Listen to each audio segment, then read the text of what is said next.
Hola, muy buenos días, qué gusto saludarles como siempre todos los domingos a las 11 de la mañana a través de Caracol Radio después de mis preguntas con Roberto Pombo. Y hoy nosotros tenemos nuestras propias preguntas.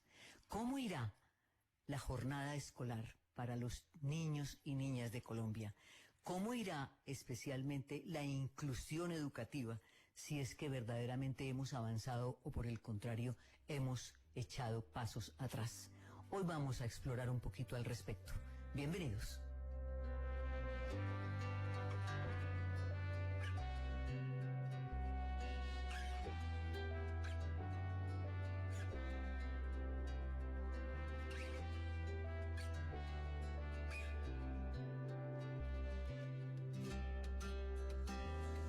Mirar con nuevos ojos, pasar por el corazón. El mundo que antes daba por sabido, hoy es maravilla de la creación. Mirar con nuevos ojos, pasar por el corazón. El cielo del mar, las nubes son el lienzo de un pintor. Isidro, muy buenos días para usted. Pues este tema sencillamente lo traemos al aire porque escuchamos hace un tiempo en Caracol una campaña llamando a poner los niños en la escuela y especialmente los niños que tienen algún grado de discapacidad y específicamente síndrome de Down, porque es una campaña que está impulsada por As Down. De modo que buenos días para usted, y si tiene por ahí la cuña a la mano me gustaría oírla para refrescar de qué es lo que queremos hablar. Judy, muy buenos días para usted y muy buenos días para todos nuestros oyentes. Qué interesante tema y sobre todo para dejar claro qué realmente es la inclusión educativa. Así que bueno, voy a seguir sus indicaciones y escuchemos esta cuña que habíamos ya escuchado antes en Caracol Radio. Sus amigos lo esperan en el colegio. ¿Y tú, qué estás esperando para llevarlos? Nosotros sabemos cómo ayudarte para que tu hija o hijo con discapacidad vaya al colegio. Contáctanos en colegioya.com.co o en el WhatsApp 310-696-4625. Apoya As Down. Bueno, pues después de escuchar esto, qué mejor que saludar a la directora de As Down, Mónica Cortés. Mónica, qué gusto nuevamente en Familia para conocer primero por qué fue necesario poner al aire esta campaña. Buenos días a toda la audiencia de este maravilloso programa En Familia que siempre nos ha abierto la puerta y la posibilidad de compartir con todos esta causa. La llamamos nosotros una causa que nos convoca no solamente por ser familia, sino por todos los niños y las niñas con discapacidad y jóvenes de este país.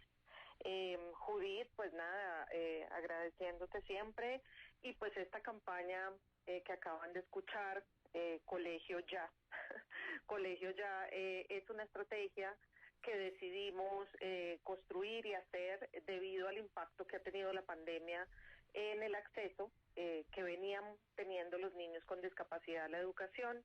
Sabemos que la pandemia, después de muchos análisis que hemos hecho y de muchas respuestas que hemos encontrado de parte de los entornos escolares a las familias, pues ha tenido realmente un retroceso, y nosotros queríamos, pues a través de esta campaña, ubicar a las familias que han recibido, digamos, un no como respuesta en el sistema educativo, y saber esas razones, ¿no? Saber documentar esas razones por las cuales sus hijos han sido rechazados de los procesos educativos, y pues ese es el objetivo grande de la campaña. Obviamente tenemos un trabajo articulado también con el Ministerio de Educación Nacional, a quien pensamos entregarle toda esta información, Judith, que estamos levantando. Ya tenemos más de 100 familias inscritas, gracias a la cuña radial.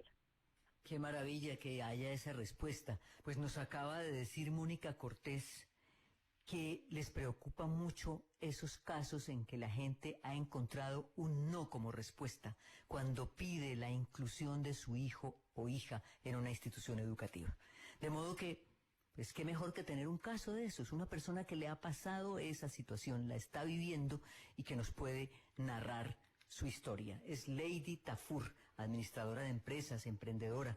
Ella es madre de Samantha, de 6 años de edad, una niña con síndrome de Down. Lady, gracias por aceptar la invitación, por querer contarnos la historia y brevemente, ¿cómo ha sido ese periplo suyo, ese andar por los jardines y colegios para buscar inclusión para su niña? Hola, muy buenos días para todos. Muchas gracias por la invitación.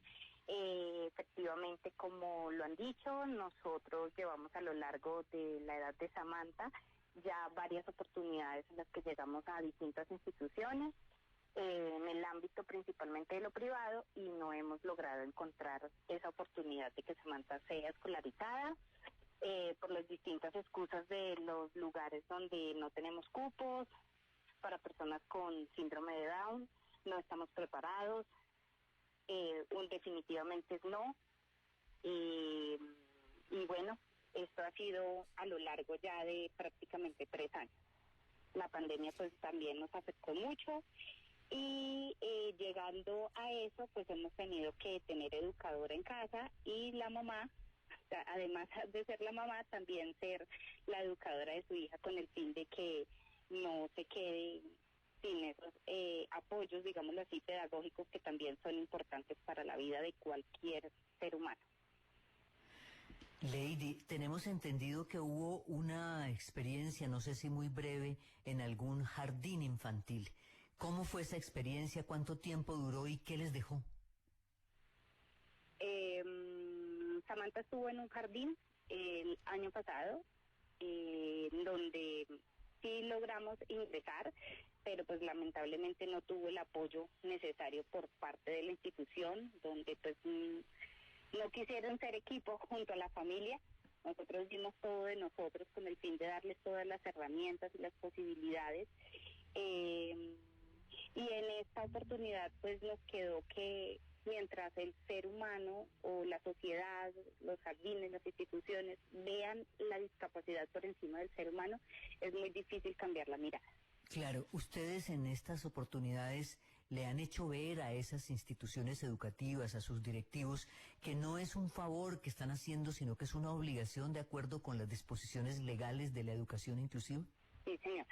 Cuando nosotros en esta oportunidad con este jardín evidenciamos que Samantha no estaba siendo incluida en el proceso y alzamos la voz, ellos definitivamente lo que dieron fue por cerrada las puertas, y nosotros pues preferimos, ya dándonos cuenta que Samantha no estaba siendo incluida en el proceso, pues sí, también como familias, para nuestra tranquilidad, decidimos no continuar y no forzarlo, pero sí dejamos muy claro y un precedente ante este lugar que no era un favor que tuvieran a Samantha allá por tenerla, sino darle la oportunidad de ser incluida en los procesos con sus compañeros, con sus docentes y demás, porque adicional a tener una persona con síndrome de Down o con cualquier otra discapacidad, en este caso intelectual, en sus aulas, tienen mucho más que aprender, tanto los niños como los educadores. Quizás la última pregunta que quisiera hacerle, Lady, es, bueno, ¿qué va a hacer ahora? Entiendo que tiene la niña en algunas clases extracurriculares, pero usted va a seguir insistiendo en que ella tiene derecho a la educación inclusiva en un colegio común y corriente en donde tenga todos estos procesos que usted nos acaba de describir y que nos está describiendo también hoy Mónica Cortés de Asdown. ¿Cuál es el paso siguiente que va a dar? Bueno, seguimos golpeando todas las puertas de la ciudad de Bogotá, lo más cercano a nuestra localidad, ya con más herramientas, con apoyo de Asdown. Efectivamente estamos llegando a más colegios donde nos han dicho no, pero queremos decirles, denos la oportunidad de conocer nuestros niños, de conocer no solo a Samantha, sino a todos los niños de nuestra población. Ustedes no lo reciben porque no saben, quieren aprender. Es lo que en estos momentos estamos llegando. Precisamente hoy estamos en busca de llegar a un nuevo colegio donde la primera respuesta fue no, y les quisimos indicar por qué no.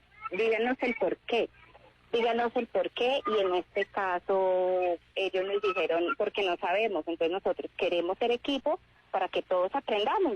Nosotros las familias no nos las sabemos todas. pero sí tenemos muchas herramientas para que llevemos un trabajo en equipo y logremos de que todos los niños, en este caso pues Samantha, que hemos llegado y que tan pequeña ha tenido que sufrir esta negación a la escolaridad, pues logremos tener un proceso exitoso. Pero pues no paramos, seguimos llegando a muchos lugares y lo vamos a lograr con mucha fe.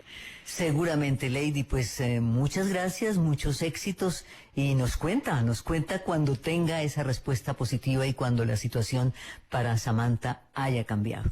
Muchas gracias por estar con nosotros en Familia. Muchas gracias a usted. La velocidad de las noticias puede llegar a abrumarnos. Muchas de ellas merecen reflexión, explicación y contexto. Este lunes 20 de marzo, tómate una pausa con María Alejandra Villamizar y Alfonso Ospina para ir a fondo con los hechos que más importan. ¿La reforma pensional que alista el gobierno soluciona los problemas del sistema nacional? Contexto Caracol. Lunes festivo a partir de las 11 de la mañana en Caracol Radio. Más compañía. En Caracol Radio, la vida se disfruta en familia. Vive la vida con bienestar.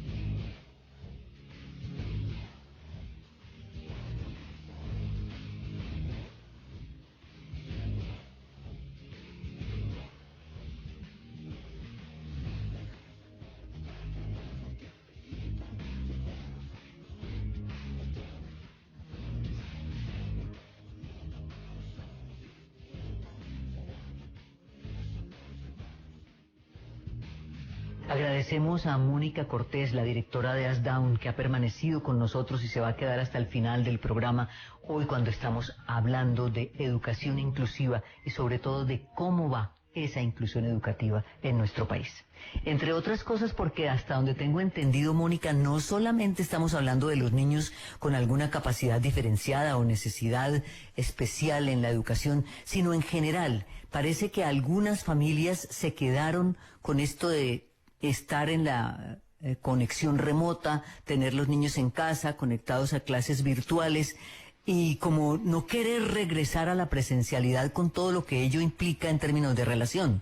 Pues Judith, fueron varias cosas. Yo creo que nuestro país en realidad es tan diverso, tan desigual, que muchas familias abandonaron la escuela durante la pandemia precisamente por no contar con acceso, ¿no? Con accesibilidad, conexión, internet, dispositivos para poder conectar a sus hijos, inclusive en Bogotá, hablemos de Bogotá, pero sin pensar en lo que pasó en la ruralidad, la dificultad que tenían las familias de a veces con un solo dispositivo como era el celular y que por supuesto no lo podían dedicar a que los niños se conectaran a la escuela. Esa fue una de las reales razones. Y pues también esta dificultad que tuvimos también desde el entorno escolar, los maestros no estábamos preparados para conectarnos, ¿no? Para hacer clases virtuales y eso tomó un tiempo.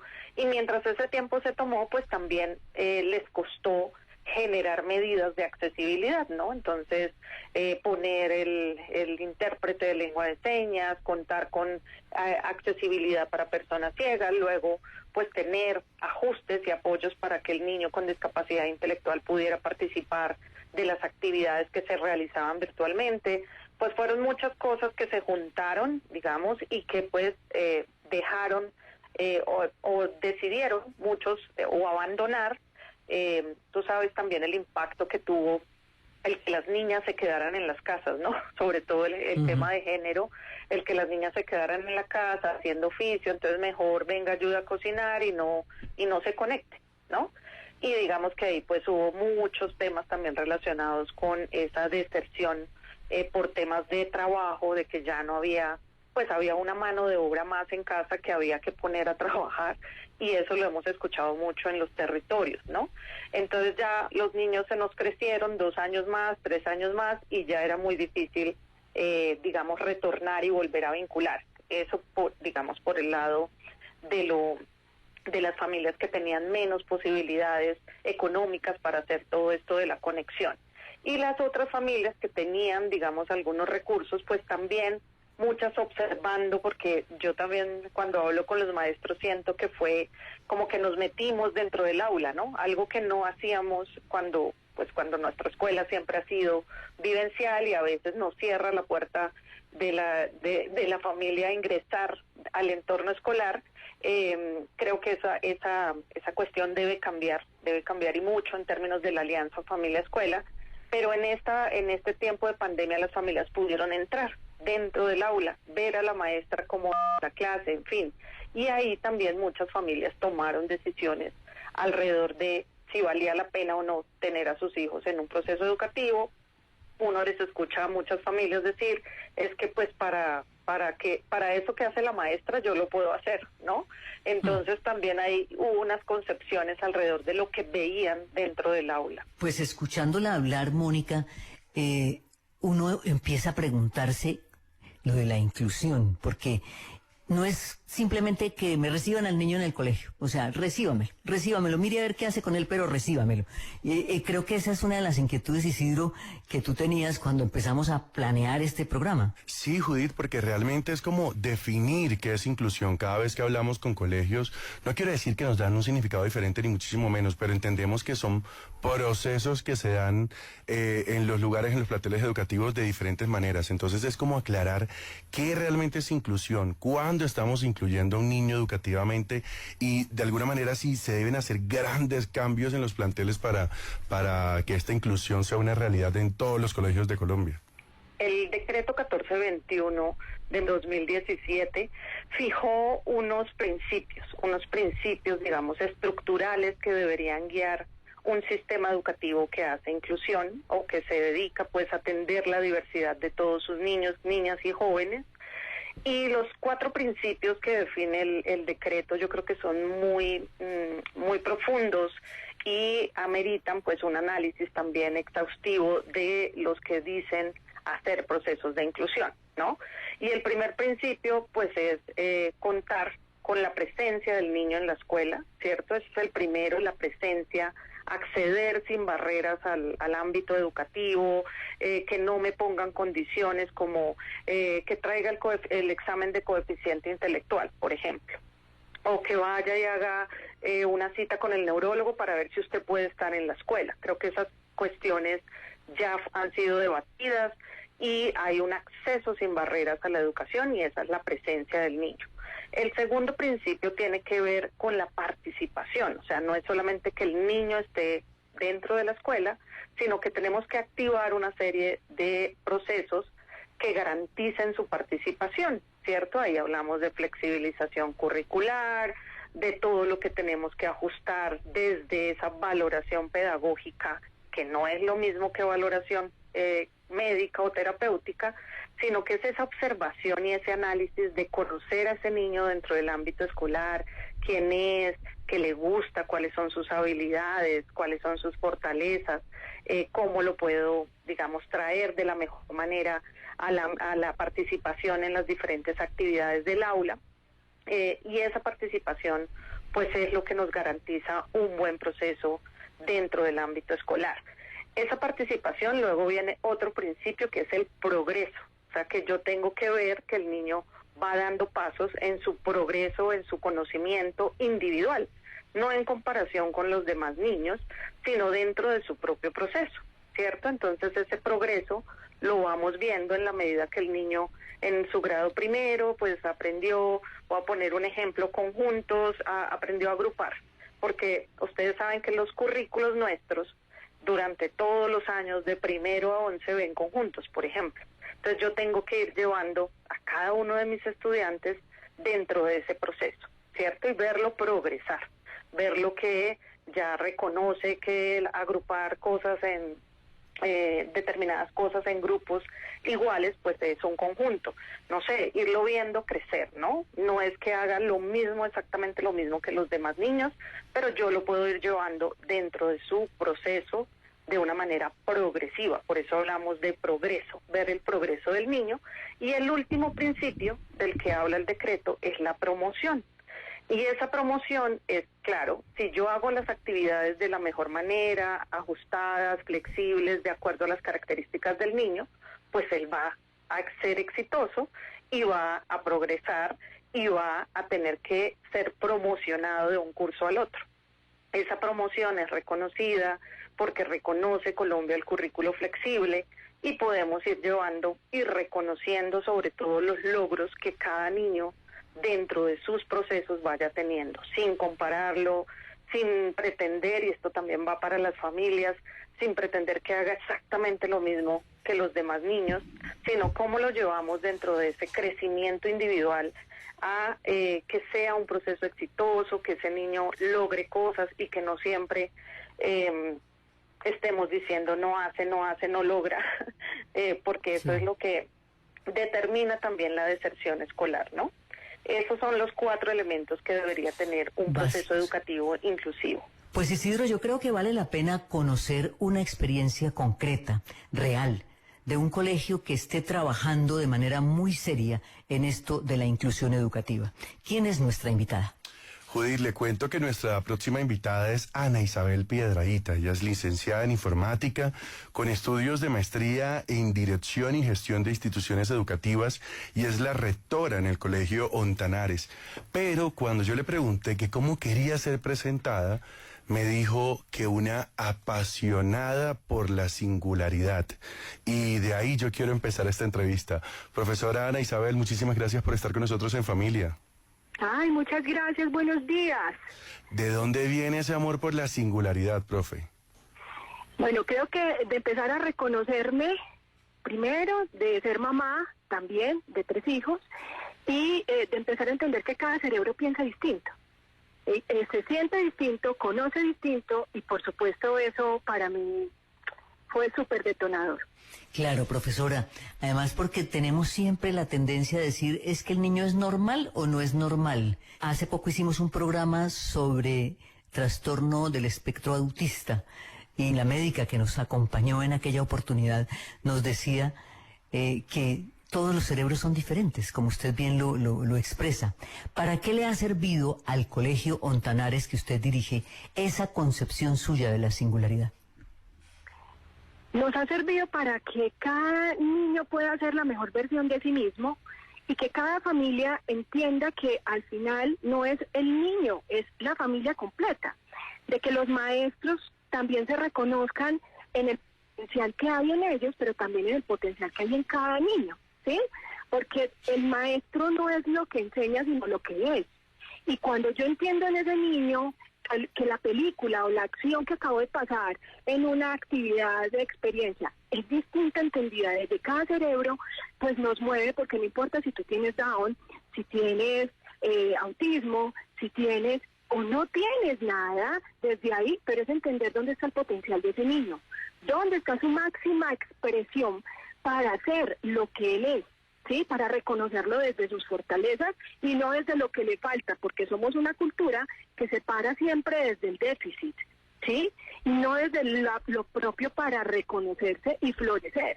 Entonces estamos muy dados no a pensar en todo el potencial que tiene ese niño, sino en lo que le falta.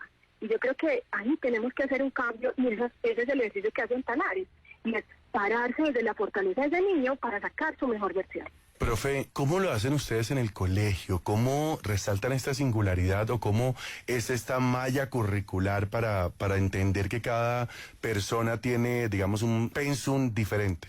Sí, mira, yo creo, Isidro, que es muy importante, y es que nosotros lo primero que hacemos también es formar a los maestros, entender cómo es que aprende ese cerebro, que todos los cerebros son distintos. Entonces ahí hay que entrar en un ejercicio de la neurociencia. Cómo la neurociencia empieza a entrar en la educación y nuestras mallas curriculares están transversalizadas por la neurociencia. ¿Cómo aprende ese cerebro de ese niño que está llegando a este espacio? Entonces, cogemos, por supuesto, desde los elementos propios de formación, muy formal, de mucha formación a los maestros, de acompañamiento, de devoluciones, de frustraciones, ¿sí? Y también de la familia, porque para nosotros es una tríada muy importante. La familia, el maestro y el especialista externo cuando existe, porque entre todos construimos el día a día con ese niño. Ni siquiera solo del niño, sino con el niño, lo involucramos en lo que siente, en lo que se espera, en lo que se proyecta. Entonces tenemos unos currículos, digamos, en donde entras al aula y uno podría decir, pero venga, entonces ¿qué hace una maestra que tiene 20, 25, hasta 40 chicos?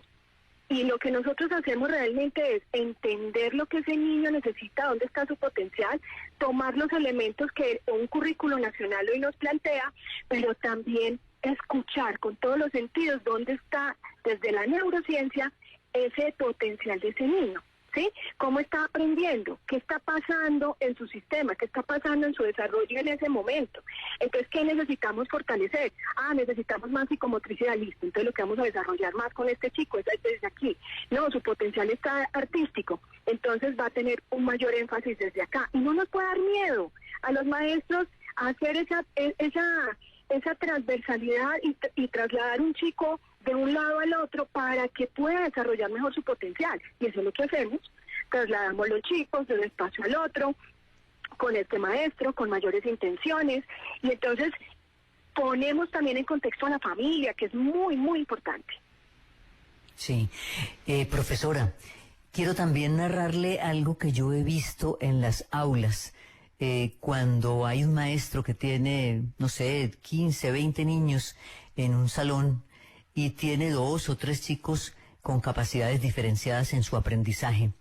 Y entonces he escuchado como esto, ¿yo cómo hago como maestro para responder por los niños que son neurotípicos, como aprendimos ahora que se llaman, los que nos creemos normales, ¿cierto? Y los otros 3 chicos con capacidades diferentes. Si me concentro en los unos, abandono los otros. Si me concentro en los otros, abandono los unos. ¿Cómo manejan ustedes ese estrés para los maestros? Pues, vuelvo y digamos que me parece que es muy importante resaltar el ejercicio de formación. Formación desde entender la neurociencia aplicada a la educación. Pero nosotros lo que hacemos es que metodológicamente generamos unos contextos dentro de los, digamos, dentro de las aulas o dentro de los ambientes, ¿cierto? Y en esos contextos los chicos tienen posibilidades de tener varias posturas corporales, de poder tener puff, de poder tener una bicicleta estática, de montarse en una hamaca, de tener capacidad para gestionar la regulación.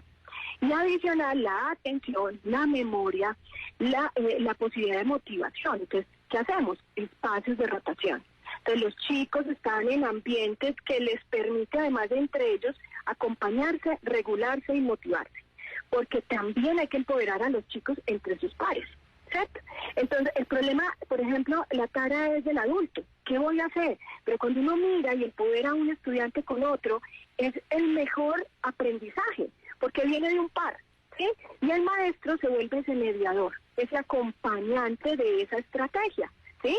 Entonces, si tú los tienes a todos sentados en silla y mesa, 8 horas, pues a nadie le cuadra eso. Ni siquiera un adulto. Un adulto a la media hora está buscando qué hacer con sus pies o con sus piernas o se está levantando, pues con mayor razón un niño. Entonces necesitamos tener espacios que sean un tercer educador, un ambiente en ese lugar que le permita al niño desarrollar muchas acciones.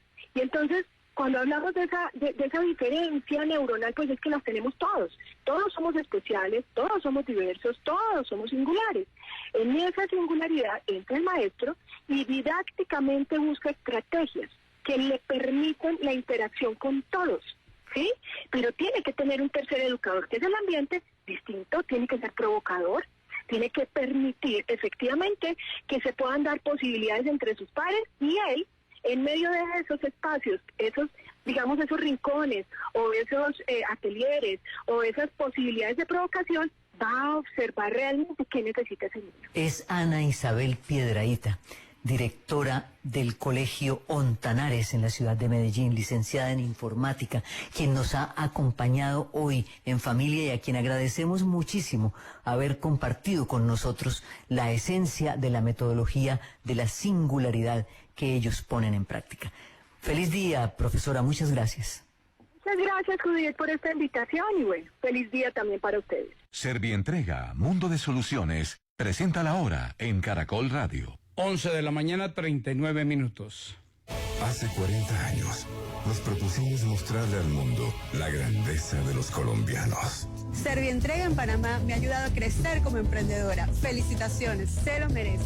Tener a Servientrega acá en Panamá es igual a sentirme en casa. Por eso hoy me uno a la celebración de sus 40 años y vamos por muchísimos más. Cuando sentimos el aprecio de todo el mundo, es maravilloso cumplir 40 años. Servientrega, 40 años dejando huella verde.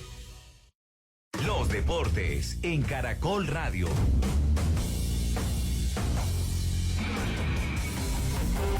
Actualizamos fútbol internacional a esta hora. Arsenal goleó 4-0 a Crystal Palace y confirma su dominio en la Liga Premier de Inglaterra. Llega a 69 puntos, le saca 8 de ventaja a su escolta Manchester City. Mientras que en Italia, victoria también para el Napoli, 4-0 frente a Torino, 21 puntos de ventaja en la Liga, cerrando gran parte de la fecha 27 en el fútbol de ese país. Napoli 71 puntos.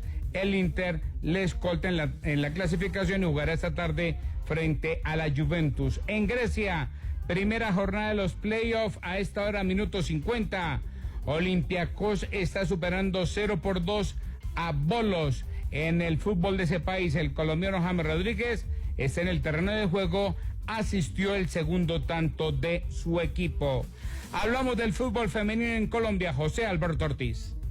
Edward, se jugarán 2 partidos correspondientes a la fecha número 7 hoy de la Liga Femenina. Cortuluá recibirá a las 4 de la tarde en el estadio de Jumbo al Deportivo Pasto. Entre tanto, en el Estadio Olímpico Pascual Guerrero, a las 6:15 de la tarde, cerrando el doblete del equipo masculino y femenino, América recibirá a Independiente Medellín, rival del cual tiene referencias muy específicas el técnico Carlos Hernández del América. En cuanto a Medellín, un rival que viene haciendo bien las cosas también, con jugadoras importantes que tienen buena incidencia en el juego, entonces vamos a tratar de tomar unas buenas precauciones para contrarrestar el juego de ellos y nosotros tratar de colocar nuestro modelo por encima del de ellos. América es tercero en la tabla de posiciones en calidad de invicto y con 12 puntos. Medellín aparece en la 7ª posición con 11 puntos. El partido Santa Fe-Tolima, que cierra esta 7ª fecha, se jugará el martes a las 5 de la tarde.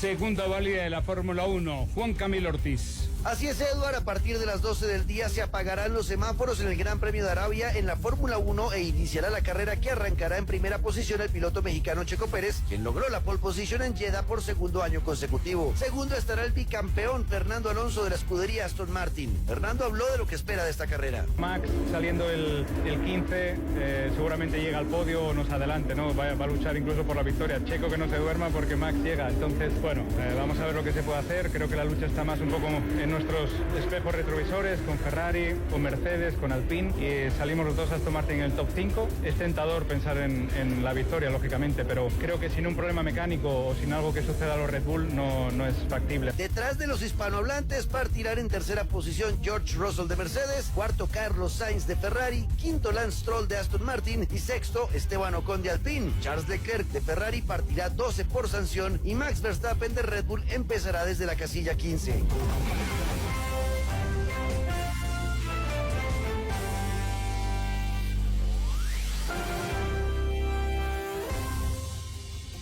Portátil Lenovo IdeaPad 5 con pantalla multitouch para navegar a otro nivel. Lenovo y Al Costo presentan la hora en Caracol Radio. 11:42 minutos. Los computadores se compran en Alcosto y Catronics. El portátil Lenovo IdeaPad Gaming 3 cuenta con procesador de 12ª generación Intel Core i5 y disco duro de estado sólido de 512 gigas. Aprovecha 44% de descuento y llévalo por 4.999.000 pesos en Alcosto y Catronics. Además, incluye mouse gaming y morral Lenovo. Alcosto, hiperahorro siempre. Vigente hasta el 17 de marzo. En familia. Vive la vida con bienestar. Caracol Radio. ¿Quién goza, niño mío, de tus días de sol y aguanta firmemente el aguacero? ¿Quién besará tus ojos?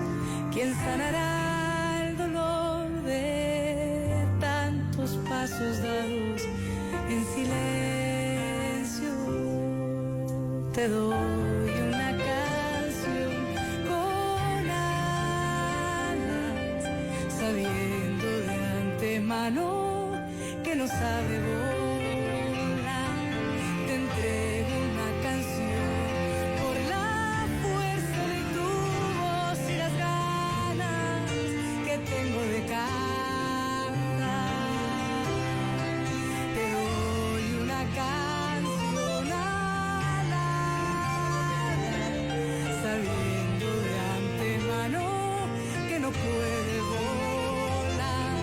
Te entrego una canción por la urgencia de tu voz y las ganas que tengo de cantar.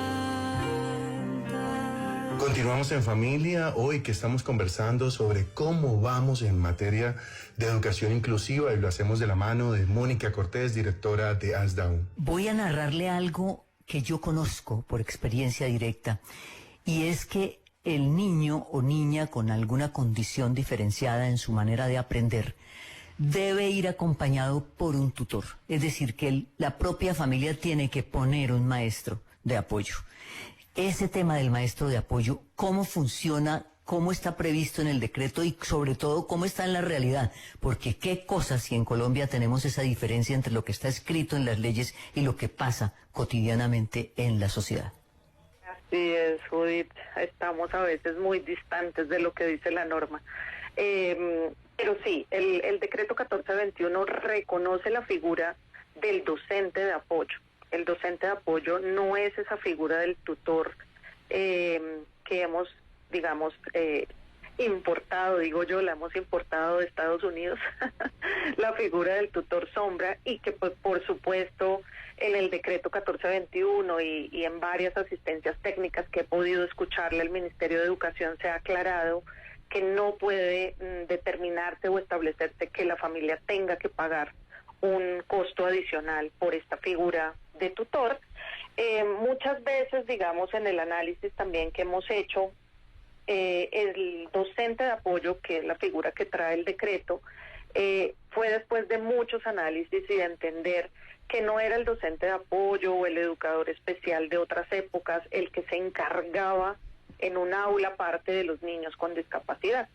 Y mucho menos, pues, en este momento se contrata un docente de apoyo para que se encargue exclusivamente de un niño con discapacidad. El rol del docente de apoyo que está establecido en el decreto es esa figura, después de muchos análisis, que hemos entendido que quien necesita el apoyo es el docente del aula, el de todas las disciplinas, porque es ese maestro el que nos pregunta constantemente, tengo un niño que no he logrado que escriba, ¿qué tengo que hacer? ¿Cómo lo hago? Entonces ahí es donde entra ese trabajo colaborativo entre el docente de apoyo, que tiene unas competencias y un conocimiento sobre didáctica, sobre otros elementos que pueden ayudarle al maestro en su disciplina, y construir juntos una propuesta pedagógica para ese estudiante que presente algunas dificultades dentro del aula escolar. Nosotros creemos que esta figura del tutor ha sido concebida también mucho cuando hemos creído que la escuela o que el resto de maestros no es capaz de enseñarle o no cuentan con las competencias para enseñarle a otros niños. Nosotros estamos en un análisis de volver a devolverle la confianza a los maestros en su saber pedagógico. Los maestros que se prepararon para enseñar matemáticas conocen de la didáctica de las matemáticas, y seguramente con el apoyo de un docente pueden construir juntos esa concepción que queremos que tengan sobre la didáctica para enseñarle al niño que presenta alguna dificultad en la comprensión o en el proceso que tenga que hacerse con él. El tutor, de todas formas, nosotros no lo, digamos, cuando hay un análisis profundo, y esto a veces viene también desde salud, un análisis de las necesidades o las más altas necesidades de apoyo que requiera un niño. Por ejemplo, Bogotá tiene una figura que es el mediador, que es es un auxiliar, digamos, un perfil más bajo que el docente de apoyo o el docente titulado. Este mediador es para niños que tienen necesidades de apoyo en su autonomía, que no van solos al baño, que hay que trasladarlos, acompañarlos, que no se alimentan, casi niños con multidéficit o con problemas serios de comportamiento. Entonces ahí surge esta figura del mediador, que Bogotá, pues por ser una entidad territorial con recursos propios amplios, la ha podido establecer, y son casos muy excepcionales. Yo diría que no superan los 40 casos que tengan un mediador en todo el sistema educativo. Entonces, son casos excepcionales que seguramente pues hay que seguir contemplando, porque tampoco podemos negarnos absolutamente a que no hay niños que tengan una intensidad de apoyos más alta, ¿no? Pero no se puede generalizar ni decir que cualquier niño que tiene discapacidad pues hay que ponerle un tutor, y mucho menos pues establecer que esta figura la debe pagar el padre o la madre pues en su contexto, porque estaríamos discriminando y teniendo una actitud pues también exagerada, pues digamos, en el proceso de acceso a la educación. Terminaría siendo una exigencia excluyente, creo yo. Sí. Indudablemente, a lo largo del programa hay algo que está ahí flotando, y es la posibilidad de educar en casa, y quizás el refugio a la educación en casa, de pronto sin tener las herramientas y sin tener el conocimiento al respecto, haberse quedado después de la pandemia con los niños en casa, y mucho más si son niños con algún grado de discapacidad que fueron retirados de la escuela y que no han vuelto a ella, y han motivado justamente esta campaña con la cual empezamos el programa de hoy. Por eso queremos conversar con alguien que conoce verdaderamente esta disciplina y esta tendencia de la educación en casa, que es una tendencia además mundial. Ella es Ana Paulina Maya. Estudió ingeniería electrónica, pero realmente ella se dedicó a la crianza de sus hijos. Es asesora en educación en familia y crianza, co-creadora y coordinadora nacional de la Red en Familia, y además autora de un libro con un título muy provocador, Si el colegio no existiera. Ana Paulina, gracias por aceptar la invitación, terminando este programa hoy sobre la educación inclusiva. Y para conectarlo justamente con ese asunto, la pregunta muy directa es, ¿todo el mundo puede hacer eso de educar en casa? Bueno, primero te agradezco la invitación y bueno, te respondo la pregunta. Yo creo que no todo el mundo puede educar en casa, porque claramente se requieren ciertas condiciones de tiempo y de disposición, principalmente por parte de los padres. Yo digo que todos los niños podrían ser educados en casa y disfrutarían muchísimo ser educados en casa, pero no todas las familias tienen como las condiciones para hacerlo bien hecho. Ana Paulina, de alguna forma, ¿cómo esta educación en casa puede generar inclusión? Hoy que estamos hablando de las singularidades de las personas.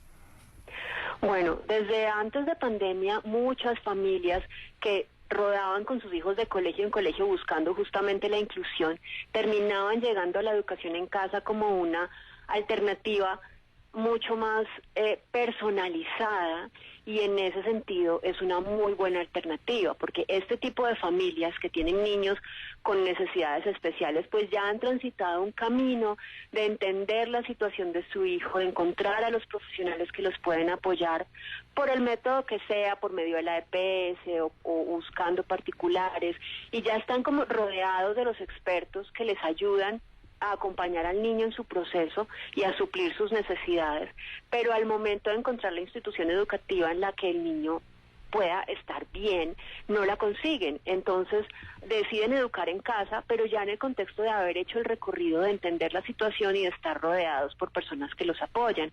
Y ahí realmente la educación para los niños es completamente adaptada a lo que pueden, a lo que necesitan, a todas sus condiciones específicas, y hecha de esa manera, pues es maravilloso porque los niños florecen. La educación en casa es una educación que se debería enfocar hacia potenciar las habilidades del ser humano.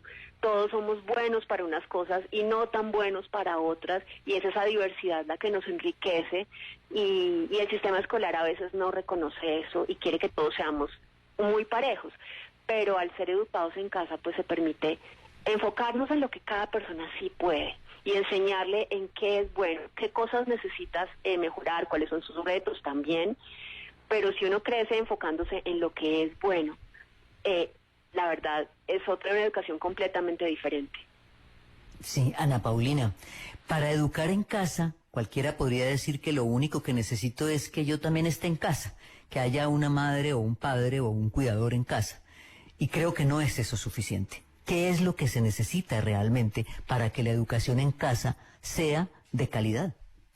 Ok, pues la presencia de un cuidador es fundamental, eso sí es verdad, y creo que ha pasado mucho después de pandemia lo contrario, y ese es uno de los problemas que yo veo en este fenómeno que mencionabas al principio de los dejamos en casa, pues ya que están en casa, porque no hay acompañamiento. Los dejan en casa, los matriculan en un colegio virtual y creen que que pasaron de colegio presencial a virtual y fue como cambiar de colegio y no necesitan acompañamiento. Entonces, eso sí es un primer elemento muy importante, el acompañamiento de la presencia de un adulto o un acompañante, ya sean los papás, es lo ideal, pero si no, un tutor también es igual de válido. Y yo hablo de la disposición, porque si yo estoy dispuesta a acompañar a mi hijo en el proceso educativo, estoy buscando las herramientas, buscando los contenidos, buscando en quién apoyarme en esto en lo que yo no soy muy fuerte, y también estoy en la disposición de observar a mi hijo para poder ver qué le interesa, seguir sus intereses, proveerle los materiales, las experiencias que le enriquezcan eso, construir alrededor de la familia un ambiente estimulante que genere curiosidad, porque de la curiosidad surge el aprendizaje. Entonces es más como cuestión de disposición y de actitud a entender que estamos acompañando el proceso educativo, que no simplemente estamos con los niños en la casa y ya, sino que la educación de ellos está sucediendo aquí, estamos siendo testigos de esto, y no podemos simplemente ser indiferentes, sino estar prestando toda nuestra atención a lo que el niño va necesitando en el proceso. Ana Paulina, una de las grandes, no sé si críticas o los mitos que hay alrededor de la educación en casa, siempre es sobre la socialización, sobre que los niños no van a poder hacer amigos, no se van a relacionar. ¿Eso es cierto? No, en términos generales no. O sea, la verdad es que socializar tiene un significado muy diferente al que le damos cuando pensamos en niños en el colegio. Y pues esto es producto de que durante más de 200 años nos han hecho creer que el lugar de los niños es el colegio, y que solamente ahí aprenden a relacionarse con otras personas, que realmente es lo que significa socializar, ¿no? Ser capaz de relacionarse con las personas que nos rodean y con el mundo que nos rodea, y entender la cultura en la que estamos y cuáles son las normas que se deben cumplir para funcionar dentro de esta cultura y esta sociedad. Y eso sucede en la familia, con los miembros de la familia, con los vecinos. O sea, un niño que está siendo educado en casa no está todo el tiempo encerrado en la casa sin ver a nadie, siempre está relacionándose con otras personas, sean muchas o sean pocas, dentro de su propio entorno social, como en la vida normal y cotidiana de sus padres y de su familia. Entonces, la socialización no es un mito, como lo mencionas, pero creo que viene justamente de esa idea que tenemos de que el hábitat natural de los niños es un salón de clase y rodeado de muchos niños de su misma edad. Y de hecho, ese hábitat natural no es tan natural, es bastante artificial. Eso no vuelve a suceder en la vida de un ser humano nunca más, solamente en la época de la escolarización. Entonces, no, mira que los niños educados en casa tienen una socialización tan bonita, tan tranquila, se relacionan súper bien con gente de todas las edades, es mucho más sana, la considero yo así. Pues gracias, Paulina, por esta presencia hoy en Familia, porque consideramos que en el contexto del programa sobre la educación inclusiva era muy importante abordar el asunto de la educación en casa. Ana Paulina Maya estuvo con nosotros en Familia. Mónica, con el agradecimiento por habernos acompañado a lo largo del programa, una convocatoria final que usted haga tanto a las familias como a los colegios que todavía no han entrado en la dinámica de entender qué es esto de educación inclusiva.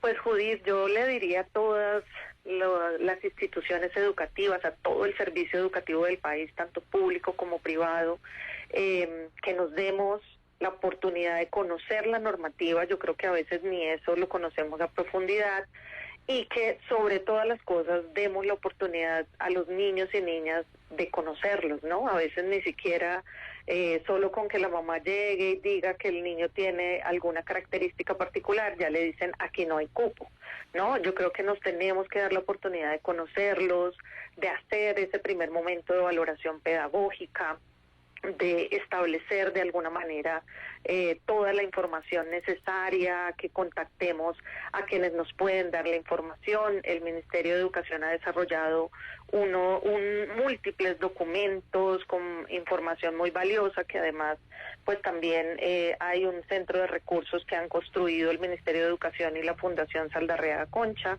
en donde pueden encontrar videos cortos, información a todo nivel de lo que tiene que ver con lo que se ha entendido y concebido como educación inclusiva. O sea, por información no tengan miedo, que existe mucha, y obviamente pues nosotros también como organización, Down Colombia, siempre dispuestos, Judith, a informar, a dar a conocer, a brindar estrategias y a promover al máximo, no solamente con el servicio educativo, sino también con las familias, que también tienen que tener herramientas para acompañar estos procesos educativos con nuestros hijos. Pues agradecemos muchísimo a Mónica Cortés, la directora de ASDAUN, por habernos acompañado a lo largo de este programa de hoy y dar tanta información tan sencilla, tan precisa, tan necesaria para avanzar verdaderamente en esto de la educación inclusiva. Muchas gracias, Mónica. Gracias, Judith. Muchas gracias. Y a ustedes, por supuesto, en sus hogares también. Muchas gracias, como siempre, por su sintonía, por su confianza, por sus aportes, por sus comentarios, por mantener conectados con nosotros. Recuerden en familia@caracol.com.co, el correo donde recibimos todas sus sugerencias. Muy amables, y quédense aquí, como siempre, en la mejor compañía, Caracol Radio, porque ahora vienen las noticias.